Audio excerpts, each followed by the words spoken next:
Shalom Bapak Ibu sekalian, selamat malam. Malam ini adalah sesi yang pertama dari kitab Keluaran.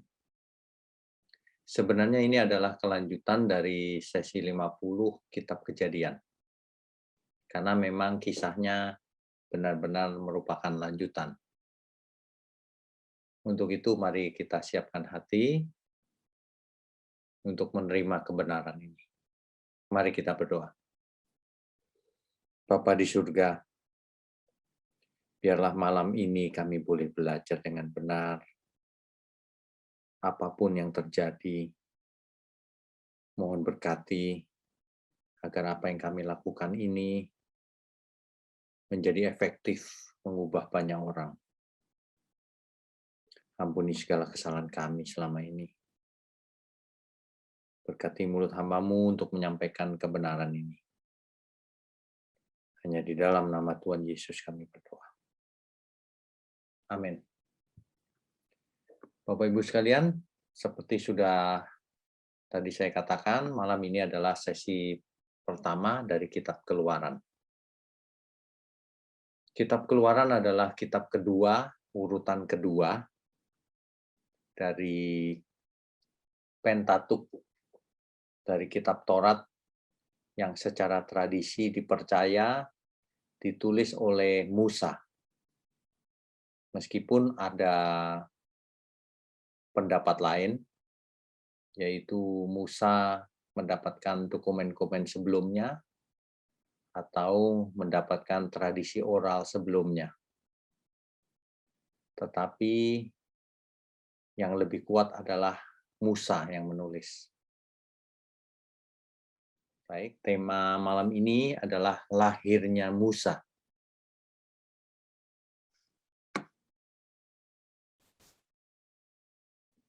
Setelah kita belajar dalam sesi-sesi yang panjang kitab Kejadian, sebelum kita lanjutkan dengan kitab Keluaran,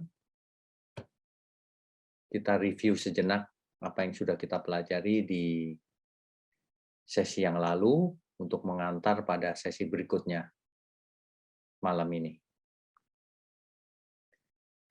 Asal mula dari bangsa Israel adalah dari Abraham, turun ke Ishak, kemudian ke Yakub. Yakub namanya diubah menjadi Israel.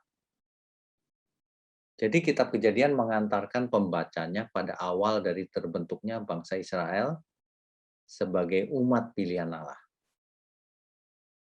Dari Adam sampai pada Abraham, Ishak, dan Yakub atau Israel. Yang kemudian keturunannya hidup di Mesir dan berlipat ganda di sana menjadi bangsa yang jumlahnya besar, bahkan melebihi bangsa Mesir sendiri.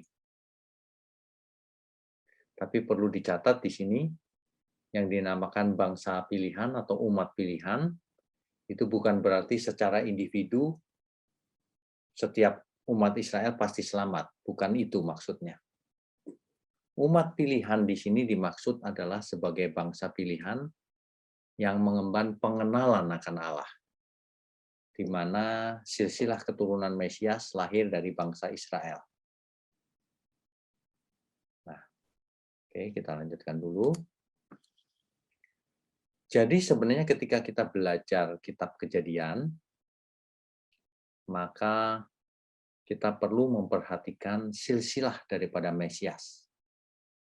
Karena yang terutama adalah menuju Mesias, tentang keselamatan seluruh umat manusia. Allah sudah berjanji dengan Abraham, diulangi kepada Ishak dan kepada Yakub, bahwa melalui keturunanmu, seluruh bangsa di muka bumi akan mendapatkan berkat. Berkat yang dimaksud di sini adalah keselamatan di dalam Tuhan. Ya, seperti kita sudah pelajari bahwa dari keturunan Yakub dan Lea itu ada suku Yehuda. Mesias lahir dari keturunan Yehuda, yaitu anak yang diperoleh dari Tamar. Ya, meskipun Yehuda punya skandal dengan Tamar, tapi rupanya Tuhan bisa pakai untuk meneruskan silsilah dari Mesias. Ini sudah kita bahas ya di sesi-sesi yang lalu. Baik. Jadi pembahasan kita meliputi area geografis yang luas yang disebut Fertile Crescent, yaitu suatu area yang berbentuk bulan sabit yang sangat subur. Ya, jadi mulai dari Ur Kasdim sini, ini yang saya garis kuning ini, sampai kepada Mesir sebagian kecil, Sungai Nil di sini. Nah, ini membentuk seperti bulan sabit. Inilah daerah yang subur, di mana seluruh kisah-kisah kitab Kejadian ada di sini sebagian besar atau semuanya bahkan. Di kitab Keluaran nanti akan ada perluasan wilayah. Ini dia nanti wilayahnya. Karena bangsa Israel nanti akan keluar dari Mesir, dari perbudakan di Mesir, lalu menuju peninsula Sinai di sini. Di sini ada Gunung Sinai. Itu adalah pengertian lokasi Gunung Sinai secara geografis, secara tradisi, meskipun ada pendapat lain letak Gunung Sinai. Ya, kita lanjutkan dulu ya. Nah, kalau kita bicara kronologi, Yusuf mati sekitar tahun 1805, sedangkan Musa lahir tahun 1526. Jadi ada gap sebesar sekitar 300 tahun ya. Dari Yusuf mati sampai Musa lahir. Itulah sebabnya waktu antara Yusuf mati dan Musa lahir ini, bangsa Israel sudah sempat beranak cucu berlipat ganda jumlahnya. Menjadi sangat besar. Bahkan sampai melebihi penduduk Mesir yang asli. Ya. Baik, kita lanjutkan lagi.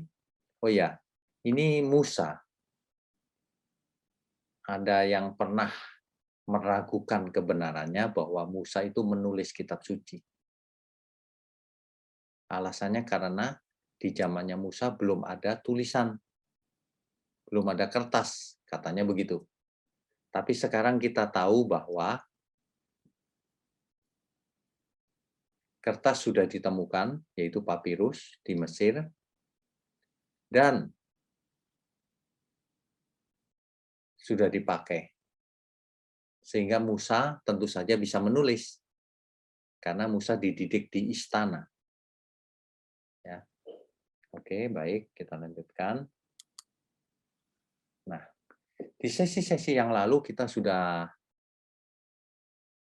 belajar bahwa keturunan Yakub yang pindah ke Mesir seluruhnya ada 70 jiwa. Jadi Yakub dan ke-12 anaknya, kalau Yusuf sudah ada di Mesir, kemudian satu perempuan bernama Dina, ya, dan seluruh anak cucunya. Kalau di total semuanya 70 jiwa pindah ke Mesir.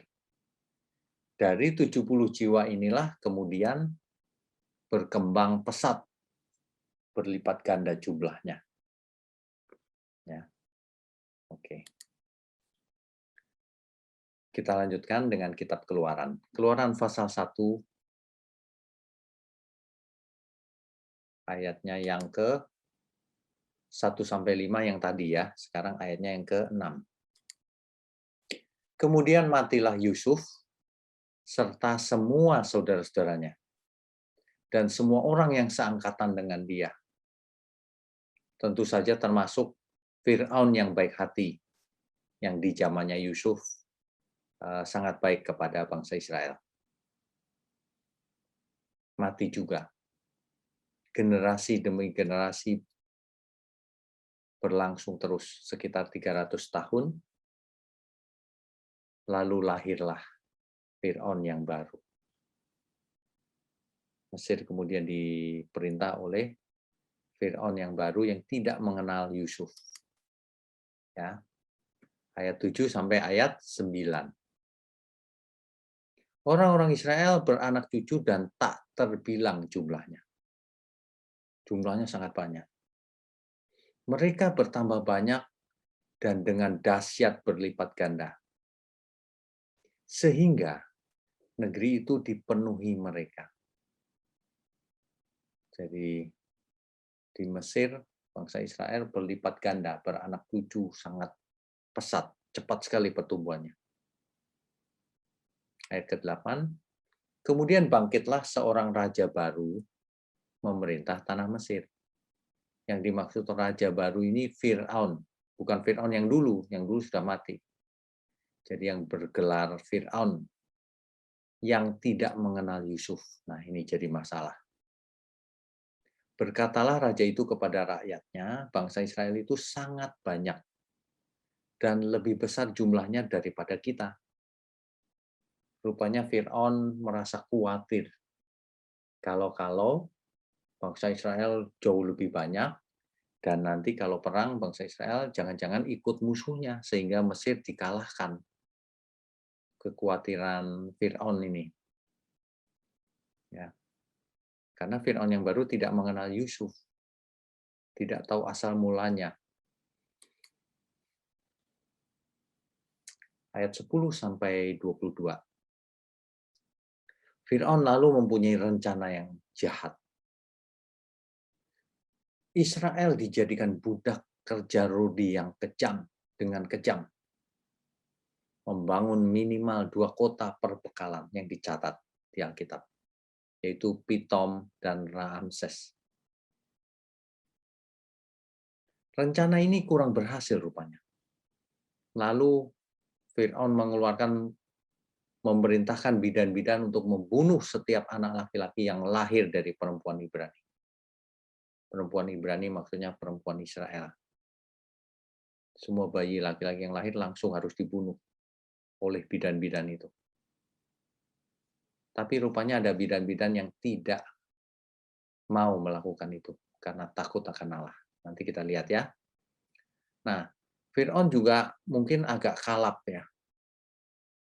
Maka ia memerintahkan kepada seluruh rakyatnya untuk membuang semua anak laki-laki Ibrani. Dibuang ke sungai. Sungai Nil tentunya ya. Sungai yang besar. Supaya mati. Nah, Bapak Ibu bisa bayangkan, dahulu bangsa Israel datang sangat terhormat. Merupakan tamu terhormat Fir'aun. Disambut dengan baik, disediakan lokasi yang terbaik di Mesir. Dan mereka diberikan fasilitas yang terbaik di Mesir. Tetapi ketika Yusuf mati dan generasi berganti generasi, sang tamu terhormat menjadi budak di Mesir. Dijadikan budak oleh Fir'aun yang baru. Ini lukisan menggambarkan adanya kerja rodi ya, Bapak Ibu. Semua dikerja paksa, disiksa untuk membangun kota-kota perbekalan. Ya. Oke, kita lanjutkan dulu. Nah, kerja rodi di Mesir, meskipun bangsa Israel ditindas, tetapi makin bertambah banyak dan berkembang jumlah bangsa Israel. Sedangkan 2 orang bidan yang namanya Shifra dan Puah takut akan Allah. Sehingga kedua bidan ini, Shifra dan Pua ini tidak mau melakukan perintah Fir'aun untuk membunuh bayi-bayi Ibrani yang lahir. Yang ketika mereka menangani kelahiran, kalau laki-laki harusnya dibunuh, tapi mereka tidak mau melakukan hal itu. Karena mereka takut akan Allah. Jadi kalau kita lihat dua bidan ini baik, maka respon Tuhan juga luar biasa, respon Allah. Coba kita baca kembali Kejadian 12 ayat 3 ya. Kejadian pasal 12 ayatnya yang ketiga. Ini adalah firman Tuhan kepada Abram. Karena Abram diberi mandat untuk meneruskan silsilah Mesias, maka Tuhan melindungi Abraham sebagai berikut. Aku akan memberkati orang-orang yang memberkati engkau, dan mengutuk orang-orang yang mengutuk engkau. Dan olehmu semua kaum di muka bumi akan mendapat berkat. Jadi ini bukan karena Abraham baik, tapi karena Allah atau Tuhan memang membela pekerjaannya. Dalam teks asli, kalau mau dibahasakan sederhana begini. Tuhan akan berbuat baik kepada orang yang berbuat baik kepada Abraham. Tuhan yang balas. Tapi kalau ada yang menganggap enteng Abraham, maka Tuhan akan mengutuk orang itu. Ini prinsip. Jadi ini akan berlaku terus, Bapak Ibu. Coba kita baca Keluaran 1 ayat 20 ya. Jadi kedua bidan yang baik hati tadi, Shifra dan Pua, takut akan Allah. Yang membela bangsa Israel. Itu sebabnya bangsa Israel bertambah banyak dan berkembang melebihi orang Mesir sendiri. Nah, barulah Keluaran 1 ayat 20 ini dibaca. Maka Allah berbuat baik kepada bidan-bidan itu. Bertambah banyaklah bangsa itu dan sangat berlipat ganda. Jadi ketika kedua bidan ini baik kepada pekerjaan Tuhan sebenarnya itu, bahwa ini umat pilihan, maka Tuhan membalas. Tuhan juga berbuat baik kepada bidan-bidan itu. Jadi Bapak Ibu kalau ingin mendapat kasih Tuhan, ya kita harus ikut dalam pekerjaan Tuhan agar banyak orang diselamatkan. Jangan malah sebaliknya di internet buat hoax, menyerang sana, menyerang sini, menghina sesamanya. Ya. Mari kita ikut serta dalam pekerjaan Tuhan. Nah, di Keluaran pasal 2 inilah di pasal inilah Musa lahir. Dari ayat pertama, seorang laki-laki dari keluarga Lewi kawin dengan seorang perempuan dari Lewi juga, suku Lewi. Yang dimaksud di sini adalah Amran dan Yokebed, yaitu orang tuanya Musa. Tahu dari mana? Ingat, Alkitab itu bisa ditulis ulang di kitab lain dengan lebih detail. Nah, kalau kita baca Keluaran 6 ayat 20 dan Bilangan 26 ayat 59, maka kita akan tahu yang dimaksud adalah Amran dan Yokebed, orang tua dari Musa. Ayat 2, lalu mengandunglah ia dan melahirkan seorang anak laki-laki. Ketika dilihatnya bahwa anak itu cantik, laki-laki kok disebut cantik ya? Disembunyikannya 3 bulan lamanya. Mengapa? Karena anak bayi laki-laki harus dibunuh menurut Fir'aun. Nah, disembunyikan. Nah, kata cantik ini, laki-laki yang cantik ini bukan cantik seperti perempuan, bukan. Dalam teks asli dipakai kata tof. Kalau kita sering bicara top gitu ya, tof. Artinya memang beautiful dalam arti ganteng, ya, good looking, merry, cheerful. Jadi kelahiran anak ini membawa suasana ceria di rumah itu. Desirable, sangat diinginkan kelahirannya.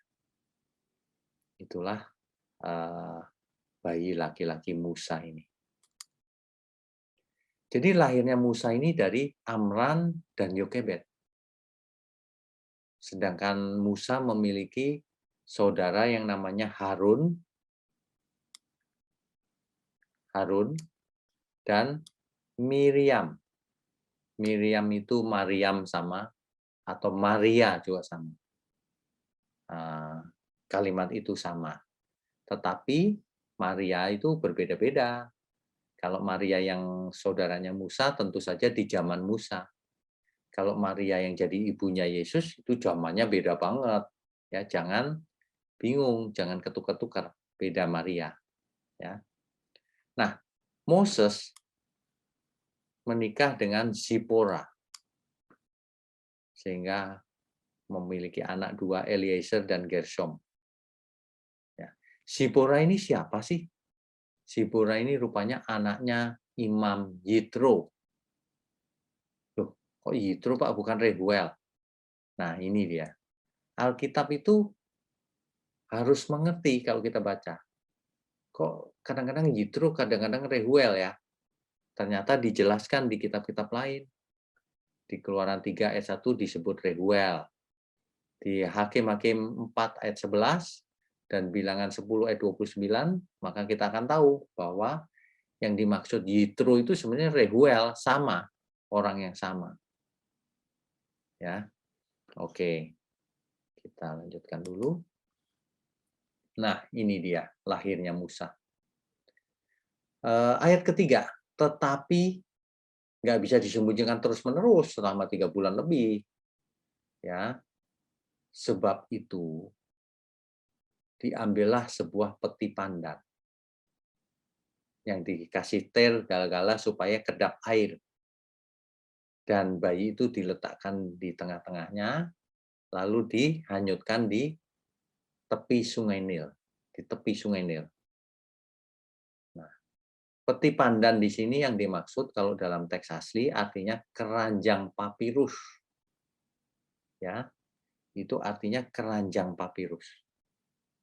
Nah, keranjang papirus ini, papirus dalam teks Ibrani dipakai kata gome. Gome ya. Oke.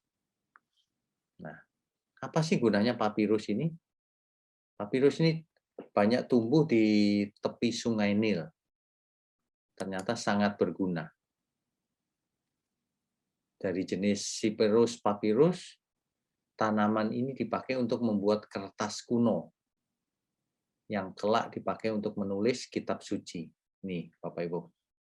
Yang di sebelah kiri adalah tanaman papirus, yang di sebelah kanan adalah hasilnya. Dari batangnya itu menjadi kertas seperti ini, sebelah kanan. Ya. Ketika kita ke Israel, maka kita akan melihat pembuatan, tepatnya ke Mesir, pembuatan papirus. Tahun lalu saya ke Israel melalui Mesir, nah mampir di suatu tempat pembuatan papirus. Ya, nah saya inginkan sharing apa yang saya dapatkan di sana. Kita saksikan dulu ya sebentar. Shalom saudara, saya sekarang sedang ada di Mesir, di tempat pembuatan papirus. Tanaman papirus adalah seperti ini, dipakai untuk membuat kertas di zaman kuno. Jadi Alkitab kita, teks aslinya ditulis dalam kertas papirus, khususnya Perjanjian Baru. Nanti sebentar lagi kita akan dalam perjalanan menuju Saint Katrina. Di sana nanti kita menemukan Codex Sinaiticus.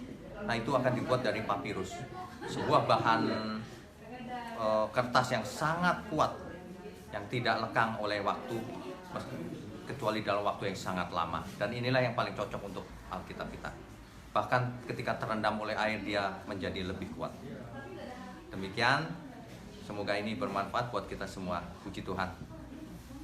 Baik, Bapak Ibu sekalian, itu tadi adalah tanaman papirus yang dipakai untuk membuat kertas kuno dan ternyata dipakai untuk menulis manuskrip kitab suci, Alkitab. Khususnya Perjanjian Baru memakai kertas papirus ini.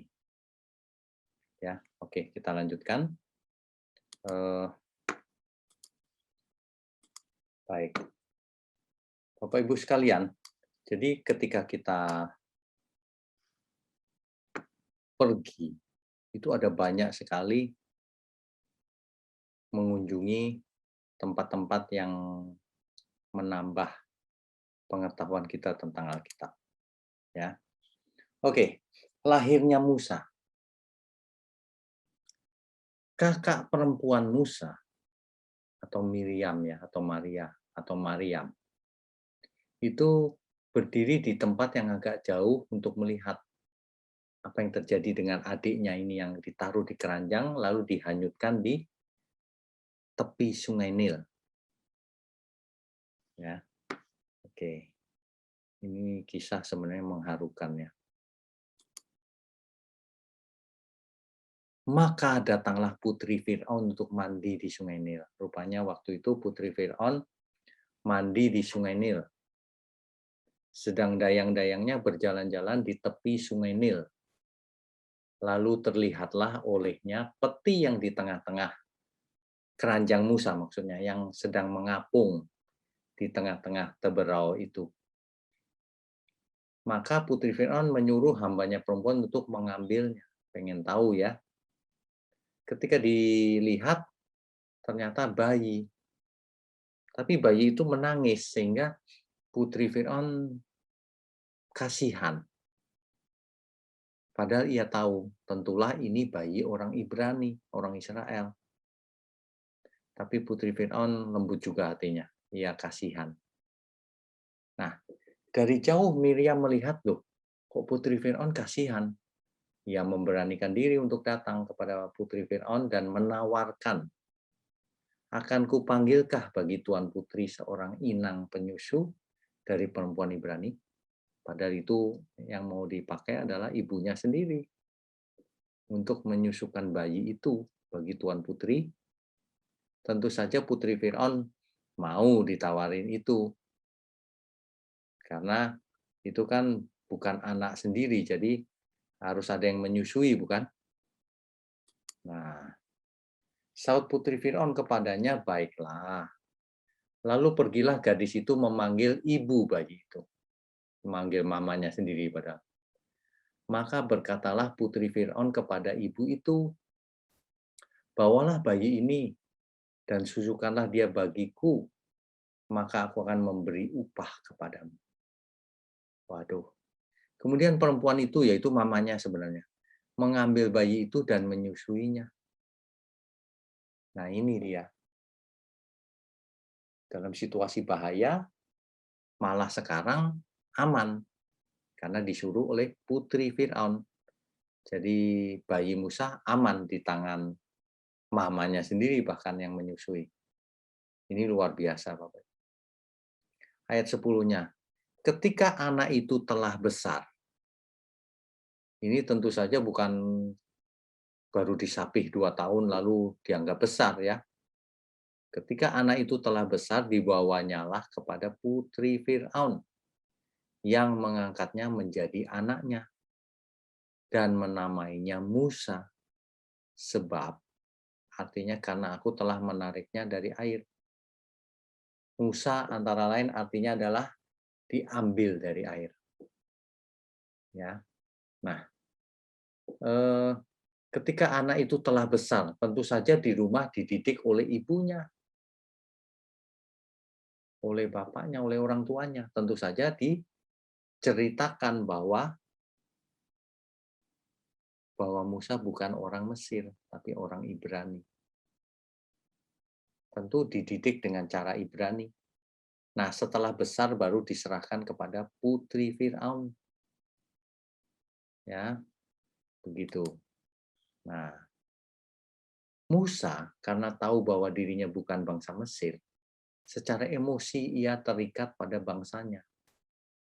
Itulah sebabnya ketika ia melihat bangsanya diperlakukan kejam, dijadikan kerja rudi, suatu hari ia melihat seorang Mesir memukul seorang Ibrani, maka Musa membunuh orang Mesir itu. Hal ini kemudian diketahui oleh Fir'aun, sehingga Fir'aun mencari cara untuk membunuh Musa. Maka sebelum itu Musa melarikan diri ke tanah Midian. Sampai di sebuah sumur. Ia berhenti di situ. Lagi-lagi selalu sumur, Bapak Ibu. Di masa lalu sumur menjadi tempat pertemuan, menjadi tempat peristirahatan, menjadi karena butuh air.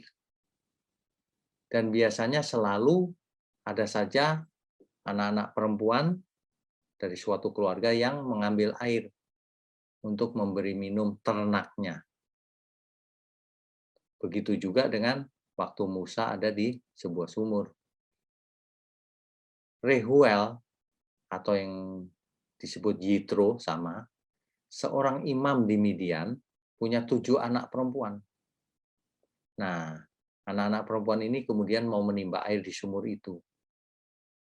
Dan diganggu oleh para gembala. Musalah yang menolong.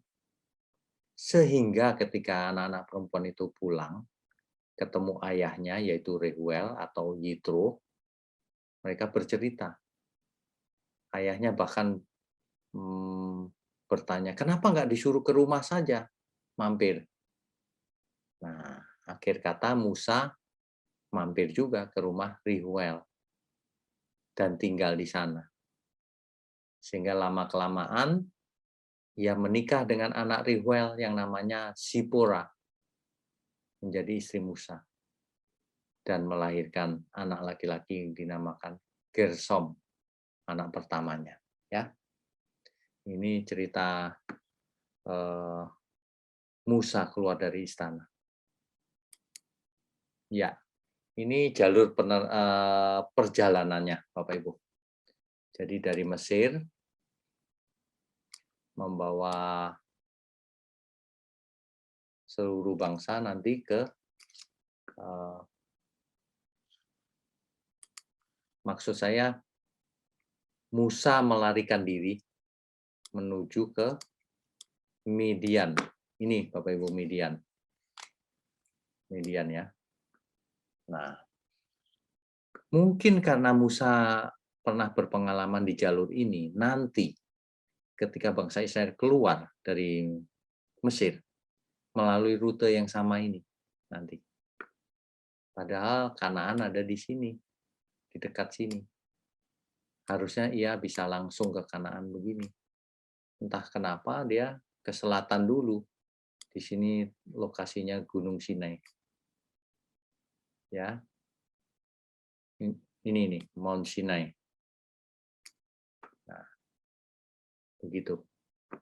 Hari ini Midian itu di sebelah timur peninsula ini, Bapak Ibu.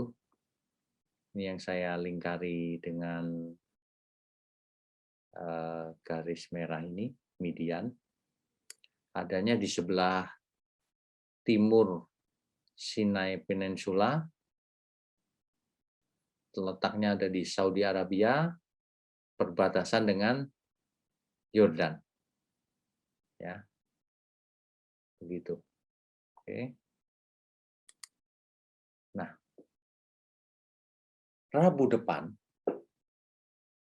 sesi kedua ini menarik.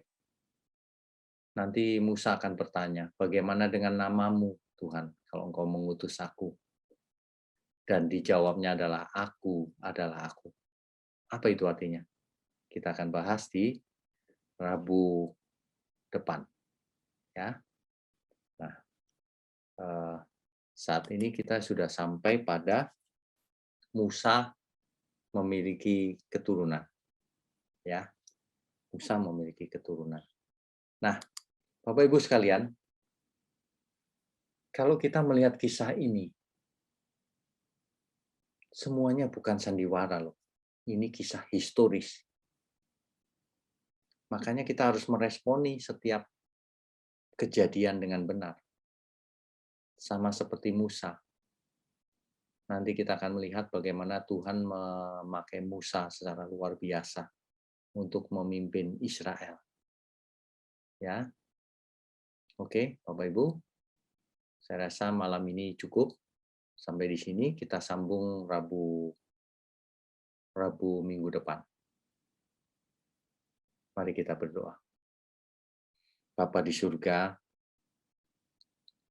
kami sungguh mengucap syukur kalau kami boleh belajar dengan benar firman kebenaran, kitab suci.